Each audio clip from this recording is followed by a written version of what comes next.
یہ سجاد کھبا، یہ دونوں برابر نہیں ہے، یہ اس کا درجہ زیادہ ہے، اس کا درجہ کم ہے۔ نبی پاک کی حدیث سے بات، الید العلیٰ خیر من الید السفلی، اس کو ید علیٰ کہا، اسے ید سفلی، اس کا درجہ زیادہ، اس کا درجہ کم، دو ہاتھ برابر نہیں ہے۔ اسی طرح آپ سر کو لے لیں، پیروں کو لے لیں، پگڑی کہاں باندھتے ہیں جی؟ سر پہ۔ جوتا کہاں پہنتے ہیں؟ پیروں میں۔ درجہ کس کا زیادہ؟ سر کا کم، درجہ کس کا ہے؟ پیروں کا۔ میرے پاک نبی نے فرمایا، اے میرے امتیوں، تمہیں ماں کے مقام کی کیا خبر؟ جس کی ادنا درجے کا یہ مقام ہو، ادنا درجے کا یہ مقام ہو کہ وہ جنت تو ساتوں آسمانوں سے بھی آگے ہے، وہ اٹھا کے اللہ جس کے قدموں کے نیچے رکھ دیتا ہے، اسے ماں کہا جاتا ہے۔ سبحان اللہ۔ اسے ماں کہتے ہیں۔ نعرہ رسالت، نعرہ تحقیق، نعرہ حیدری، تاجدار ختم نبوت۔ اسی لیے اکثر لوگ کہتے ہیں کہ ماں دو جہانوں کو پالتی، ماں کا یہ بھی مقام، ماں دو جہانوں کو۔ دیکھیے ماں فوت ہو جائے پھوپھیاں پال لیتی ہیں، خالہ پال لیتی ہے، اور رشتہ دار پال لیتے ہیں، لیکن ماں کے پالنے جیسا کسی کا پالنا، آپ پوچھیں گے وہ کیسے؟ قرآن مجید فرماتا ہے کہ جب بچہ 2 سال کا ہو، ماں 2 سال تک بچے کو دودھ پلائے۔ یہ مدت رضاعت، ایک حکم رضاعت ہے وہ 2.5 سال ہے، ایک مدت رضاعت 2 سال تک بچے کو ماں دودھ پلائے۔ اچھا 1 سال 8 مہینے گزرے، بڑے غور کے ساتھ سنیں گا، ایک ماں بچے کو دودھ پلا رہی تھی، اللہ نے ایک لال اور عطا کر دیا، اس کے پیٹ میں ایک بچہ اور آ گیا۔ اب کتنے ہو گئے جی؟ 2۔ اکثر لوگ سال کے وقفے سے بھی دنیا میں آئے ہیں، بھائی آتے ہیں، ایک بچہ گود میں تھا، ایک بچہ ماں کے پیٹ میں ہے۔ اب ماں کی ذمہ داری ہے دونوں کو پالنا، ٹھیک ہے جی؟ گود والے کو بھی اس نے پالنا ہے اور پیٹ والے کو بھی اس نے پالنا ہے۔ گود والے کا جہان اور ہوتا ہے، پیٹ والے کا جہان۔ ہم شناختی کارڈ میں پیٹ والی عمر نہیں لکھواتے، وہ 9 مہینے شمار نہیں کرتے، چونکہ جہان جدا ہے، جہان علیحدہ ہے، وہ جہان اور گود والا جہان اور۔ اس جہان کی خوراک کو خون کہتے ہیں، اس جہان کی خوراک کو دودھ کہتے ہیں۔ وہ جو بچہ ماں کے پیٹ میں ہے اسے ماں خون پلاتی ہے، اور یہ بچہ جو ماں کی گود میں اسے ماں دودھ پلاتی ہے۔ ایک وقت میں اب دودھ کی قیمت کیا ہوتی ہے؟ حضرت حسن بصری سے کسی نے پوچھا، حضور بتائیے ماں کے دودھ کا درجہ کیا ہے؟ ڈائریکٹ شاگرد مولا علی کے، آپ فرماتے 40 سال جس کی طاقتیں اللہ برقرار رکھا کرتا ہے وجود انسان کے اندر، اسے ماں کا دودھ کہا جاتا ہے۔ اگلی بات اس سے بھی عجیب، عرض کہ 40 سال طاقت رہتی ہے، کتنا دودھ پیا؟ پورا 2 سال کا نہیں، جس نے ایک قطرہ بھی دودھ کا پیا، یہ طاقت اللہ اسے بھی عطا کرتا ہے۔ مسئلہ ماں کی نسبت کا ہے، ماں کی ذات کا ہے۔ اب ایک بچہ دودھ پی رہا ہے، ایک بچہ خون پیتا ہے، ایک دودھ والے کا جہان اور خون والے کا جہان اور۔ تو مجھے کہنے دیجیے نا، ایک وقت میں جو 2 جہانوں کو پالے اسے ماں کہا جاتا ہے، اسے ماں کہتے ہیں۔ ہاتھ دور نہ نکل جائے، حضرت راحیل کا انتقال ہوا۔ اب یعقوب علیہ السلام پہ ذمہ داری یہ تھی، آپ نے حضرت یوسف کو ماں کا پیار بھی دینا تھا اور بابا والا پیار بھی دینا تھا، اس لیے تاکہ ان کو ماں کی کمی محسوس کبھی نہ ہو، ماں کی جو ہے جانا محسوس نہ ہو۔ یہ پیار جو تھا، یہ اضافی پیار جو تھا، اس نے بھائیوں کو حسد میں مبتلا کر دیا۔ اب بھائیوں نے یوسف علیہ السلام کو کیا کیا؟ کنویں میں ڈالا، آپ سب کچھ جانتے ہیں۔ پھر یعقوب علیہ السلام قدم قدم پہ روتے رہے، روتے رہے۔ اب قرآن پڑھیے، خواب دیکھا تھا نسل نے۔ کس نے خواب دیکھا اور بتایا کہ اصل کو؟ اصل پریشان ہو گئی، اصل نے کہا بیٹے اپنے بھائیوں کو مت بتانا، اصل اور نسل کا تعلق کتنا گہرا ہوتا ہے۔ 40 سال یوسف علیہ السلام جدا رہے تھے اپنے بابا سے، لیکن قرآن کہتا ہے جب کرتا نکلتا ہے نا، یوسف علیہ السلام کے یہودا لے کے نکلے، ادھر کرتا نکلا، ادھر 250 میل کے فاصلے پر حضرت یعقوب بیٹھے ہوئے ہیں۔ امام بیضاوی فرماتے ہیں، انہوں نے دور سے کہا، قرآن بھی کہتا ہے انی لاجد ریح یوسف، مجھے یوسف کی خوشبو آ رہی ہے۔ یہ بابا ہوتا ہے، یہ باپ کی شفقتیں ہوتی ہے۔ یہ باپ 40 سال کے بعد جس کا تعلق اتنا کامل ہے، جس کا تعلق بیٹے سے اتنا مضبوط ہے، اس رشتے کو باپ کہا جاتا ہے۔ اب ایک دور وہ تھا جب باپ نے فکر تھی کہ بچے کی، اب بچے پر بھی ذمہ داری بنتی ہے کہ تو بھی اپنے بابا کی فکر کر. جب بچے کو خبر لگی نا کہ میرے بابا کی آنکھوں کا نور چلا گیا ہے تو بچے نے اپنا قمید اتارا. ادھر فکر کی تھی اصل نے, ادھر فکر نے نسل. اصل نے کہا کہ خواب متانا نا, نسل نے کرتا اتارا اور اصل کی فکر کی ہے. فکر کیا کی؟ کہا میرا قمید لے جاؤ, میرے بابا کی آنکھوں پہ رکھنا, نور واپس آ جائے گا. اس کا مطلب یہ ہوا جو اصل کی فکر کرے, جو اصل کی فکر کرے اسے یوسف کہا جاتا ہے, جو نسل کی فکر کرے اسے یعقوب کہا جاتا ہے. اصل کی فکر بھی سنت ہے اور نسل کی فکر بھی سنت ہے. اچھا اگلی بات جو بڑی قابل غور, سورۃ یوسف جب مکمل ہوتی ہے نا, بھائیوں کو جب پتا چلا ہم سے بڑی غلطیاں ہوئی, بیداری ہو گئی, اندر جاگ اٹھانا, تو بھائی پشیمان ہو کے شرمندہ ہو کے بابا کی بارگاہ میں آتے ہیں. یہاں ایک بڑا پیارا پیغام دینا چاہتا ہوں. میں الحمدللہ خود سید ہوں, لیکن میں اپنے جتنے بھی ہمارے بابا جان کے مرید ہیں, بزرگوں کے مریدین ہیں, میں ان سے یہ کہا کرتا ہوں, میرا ہاتھ بندہ وہ چومے جو اپنی ماں کا ہاتھ چومتا, میرا ہاتھ وہ چومے جو اپنے بابا کا ہاتھ, ورنہ میرا ہاتھ کوئی نہ چومے. کوئی فائدہ نہیں ہاتھ چومنے کا جب تک ماں کا ہاتھ نہ چوما جائے. تیرا پہلا مرشد ہی تیرے ماں باپ ہے, مرشد اول تیری ماں ہے, مرشد اول تیرا بابا ہے. حضرت خواجہ حمید الدین سیالوی رحمۃ اللہ علیہ, سیال شریف یہ ان کا تعلق ہے. ایم فل کی ہماری کلاس ہو رہی تھی, ان کے ایک مرید پڑھا رہے تھے, ڈاکٹر صاحب تھے وہ. انہوں نے بات کی کہ میرے بابا جان جب سیال شریف جانے لگے نا, انہوں نے فون کیا خواجہ صاحب کو, حضور میں ملنے آنا چاہتا ہوں. اب ان کی ایک بولی سرائک, وہ پنجابی بول, اس نے کہا بیلیا کیل بنا کیا لینے آ رہا ہے؟ اس نے کہا سائیں تواڈے کول دعا کرواونی ہے, تواڈے کول دعا کرواونی ہے. تو آگے مرشد نے کہا اے دس گھر وچ ماں بیٹھی ہے, بابا بیٹھا ہے گھر میں؟ عرض کہ حضور دونوں بیٹھے. کہا میرے پاس کیا لینے آ رہا ہے؟ اپنی ماں سے دعا کروا, بابا سے دعا کروا, ہاتھ وہ اٹھائیں گے, اللہ ساری مشکل آسان فرما دے گا. بات یہ ہم نے اصل مرشد خانہ چھوڑ دیا ہے, یہ کلمیہ ہے. اب میرے ایک دوست ہے, میں اکثر یہ بات آپ کو, اس لیے کہ یہ ایجوکیشن کے اصول ہوتے ہیں, 4 ذریعے سے جو علم حاصل ہوتا ہے, یہ بھی اس کا ایک سورس ہے نالج کا. دیکھیے وہ دوست, میں ان کے دفتر میں گیا, انہوں نے سکول بنا اپنا. جب سکول میں گیا نا ان کے آفس میں, آپ کو میں بات اس لیے کہ شیئر کرنا چاہتا ہوں, آپ بھی اس کو سنیے گا. اندر دیکھا 3 تصویریں لگی ہوئی ہیں. ایک تصویر قائد اعظم رحمۃ اللہ علیہ کی, ایک تصویر علامہ اقبال رحمۃ اللہ علیہ کی, تیسری تصویر ایک بابے کی لگی ہوئی تھی. میں نے کہا سر یہ تیسری تصویر کس کے لگی ہے؟ اس کی آنکھوں میں آنسو آ گئے.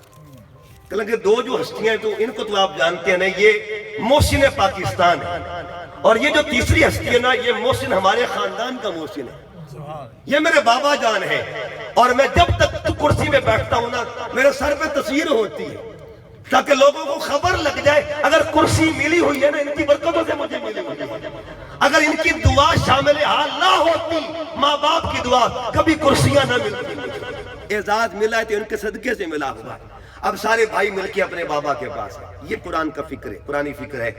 یا آبانا, یہ قرآن کے لفظ ہے, اے ہمارے بابا جان استغفر لنا ذنوبنا, ہماری بخشش کی دعا تو کر دیں, ہماری بخشش کی دعا تو کر دیں.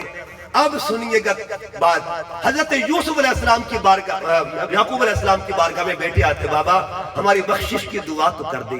اتنی جب بات ہوئی نا تو انہوں نے کہا سوفا استغفر لکم ربی, ان قریب بیٹے میں تمہاری بخشش کی دعا کروں گا. یہ قابل غور بات ہے. باپ ایک ہوتا ہے یقین دلانا, ایک ہوتا ہے امید دلانا. کہ ان قریب میں تمہاری بخشش کی دعا کروں گا. کیوں ان قریب کا؟ امید کیوں دلائی, یقین کیوں نہیں دلایا؟ یہ قابل غور بات. وجہ یہ ہے کہ جب انہوں نے یہ کہا نا کہ بابا جان, اس وقت وہ چاہتے تھے کہ جب ہم معافی مانگنے جائیں نا تب یوسف پاس نہ بیٹھا ہو, تاکہ شرمندگی نہ ہو ہمیں. یوسف پاس نہ بیٹھا ہو, یوسف علیہ السلام بابا سے تھوڑا سا ہٹ کے بیٹھتے ہوں, تب ہم جا کے معافی مانگیں گے تاکہ بابا معاف کر دیں. لیکن بابا بھی بابا تھا. بابا نے کہا سوفا استغفر لکم. اب اہل تفسیر کہتے ہیں کہ بابا نے امید کیوں دلائی, یقین کیوں نہیں دلایا؟ کہا ٹھہرو بخشش ہو جائے گی, لیکن میرا یوسف کو آ لینے دو نا. یوسف گئے ہوتے کہیں, آئے یوسف کا بیٹے, یوسف تیرے بھائی بیٹھے معافی مانگنے آئے ہیں. کہا بابا جیسے آپ راضی ہیں ویسے میں راضی, جیسے آپ راضی ہیں. اور بابا کی رضا ہوتی کیا ہے؟ قرآن مجید کا 23واں پارہ پڑھیے. ایک بابا اور ہے جس نے اپنے بچے سے پوچھا یا بنیا، اے میرے پتر، انی ارا، میں نے دیکھا ہے فی المنام، خواب کے اندر، انی اذبحک، میں تمہیں ذبح کر رہا ہوں، فانظر ماذا تری، بیٹے بتا تیری کیا رائے ہے. کس دور میں باتیں ہوئی ہوں گی، کس دور میں کلام ہوگا؟ جب باپ بیٹے کلام کر رہے ہوں گے، اللہ اس کلام کو محفوظ بھی کر رہا ہوگا نا، اور رب نے اس کلام کو قرآن میں شامل فرما دیا. بابا بچے سے پوچھتا یا بنیا، اے میرے پتر، انی ارا، میں نے خواب دیکھا فی المنام، بتا میں تمہیں ذبح کر رہا ہوں. اس نے کیا کہا؟ کہا بابا افعل ما تؤمر، کر گزری جو آپ کو حکم دیا گیا. علامہ اقبال نے پھر یہ بات کی. اقبال کہتے ہیں یہ فیضان نظر تھا یا کہ مکتب کی کرامت تھی. سکھایا کس نے اسماعیل کو آداب فرزندی؟ اسماعیل علیہ السلام کسی مدرسے میں نہیں جاتے تھے، کسی کالج میں، کسی یونیورسٹی میں، کسی مکتب میں نہیں جاتے تھے. ان کے معلم کا نام کیا تھا؟ ان کے مربی کا نام کیا تھا؟ ان کے مشفق کا نام کیا تھا؟ ان کے استاد کا نام کیا تھا؟ ایک ہی ذریعہ تھا جسے والد کہا جاتا ہے. باپ معلم ہوتا ہے. اچھا بابا نے جب یہ بات کی نا تو بیٹے نے کیا کہا؟ بات کے اختتام کی طرف دیکھ جا رہا ہوں. بچے نے کہا بابا جان افعل ما تؤمر، کر گزری جو آپ کو حکم دیا. ستجدنی انشاءاللہ من الصابرین، آپ مجھے صابروں میں سے پائیں گے. اچھا دونوں جب باپ بیٹا نکلے نا، فلما اسلما وتلہ للجبین، حضرت ابراہیم نے اپنے بچے کو لٹا دیا جبین کے بل. جبین کے بل، اچھا جبین کے بل، جبین ماتھے کو کہتے ہیں. چھری کہاں رکھی تھی آپ نے؟ اسماعیل علیہ السلام کے ایک ہے چھری یہاں رکھنا، ایک چھری یہاں رکھنا. یہ جو راز کی بات ہے، چھری ادھر نہیں رکھی تھی، چھری ادھر رکھی تھی. کیوں رکھی تھی؟ یہ خود بچے نے کہا تھا بابا جان میں چاہتا ہوں جاتے جاتے اللہ کی رضا بھی پتہ جائے. جب میرا سر زمین پر لگا ہونا، جب یہ جھکی ہو، کائنات کو پیغام مل جائے، یہ معاملہ مجبوری کا نہیں، یہ معاملہ رضا خداوندی کا ہے، اللہ کی رضا کا معاملہ ہے. آپ نے سر رکھا اور زمین پہ، اور قرآن کہتا ہے اللہ نے آواز دی. جب آواز دی فرمایا ونادیناہ ایا ابراہیم، اے ابراہیم تو نے اپنا خواب سچا کر دکھا دیا ہے. مقصد یہ ہے تربیت باپ کی ہو. پھر یہ وہ خاندان تھا، اللہ نے پھر اس خاندان کو آگے حضرت ابراہیم علیہ السلام کی وہ جو معاملہ مکمل ہوا. لیکن نسل نسل ہوتی، اصل اور نسل. اصل کو ابراہیم کہتے ہیں، نسل کو اسماعیل کہتے ہیں. اب جو اختتامی میرے کلمات ہیں سنیے گا. ہر نماز میں ہم اصل کا ذکر بھی کرتے ہیں، نسل کا ذکر بھی کرتے ہیں. میرا جملہ یہ کسی نے ضائع نہیں کرنا. جس اصل جیسی اصل کوئی نہ ہو، جس اصل جیسی اصل کوئی نہ ہو، اسے ذات محمد کہتے ہیں. اور جس نسل جیسی نسل کوئی نہ ہو، اسی آل محمد کہا جاتا ہے. اسی آل محمد کہتے ہیں. ایک وہ اصل اور نسل تھی جنہوں نے مینا میں قربانی دی، ایک وہ اصل اور نسل ہے جنہیں کربلا میں قربانی دی ہے. اصل کو امام حسین کہتے ہیں اور نسل کو علی اصغر کہا جاتا ہے. علامہ اقبال کیا کہتے ہیں؟ اللہ اللہ پائے بسم اللہ پدر، مانائے ذبح عظیم. آمد پہ سر ادھر چھری رکھی تھی، لیکن رب نے کہا چھری خبردار چلنا نہیں ہے، یہ معاملہ کسی اور پہ مکمل کریں گے. پھر ابراہیم علیہ السلام کے خاندان جب بڑھتا ہے، اسماعیل آئے، اسماعیل کے خاندان میں عدنان آئے، عدنان کے بعد ماد آئے، ماد کے بعد نزار آئے گی، نزار کے بعد مدرک آئے، مدرکہ کے بعد خزیمہ آئے، خزیمہ کے بعد کنانہ آئے، کنانہ کے بعد الیاس آئے، الیاس کے بعد نظر آئے، نظر کے بعد فہر آئے، فہر کے بعد مالک آئے، مالک کے بعد غالب آئے، غالب کے بعد کعب آئے، کعب کے بعد مرہ آئے، مرہ کے بعد کلاب آئے، کلاب کے بعد قصی آئے، قصی کے بعد عبد المناف آئے، عبد المناف کے بعد عبد الحاشم آتا ہے، عبد الحاشم کے بعد عبد المطلب آتا ہے، عبد المطلب کے بعد عبداللہ آتا ہے. عبداللہ کے گھر میں محمد مصطفیٰ کی آمد ہوتی ہے، مصطفیٰ کے گھر میں بطول زہرا آتی ہے، بطول پاک کے گھر میں حسین آتا ہے. جس نے امتحان شروع کیا اسے اسماعیل کہتے ہیں، اور جس نے امتحان مکمل کیا اسے حسین.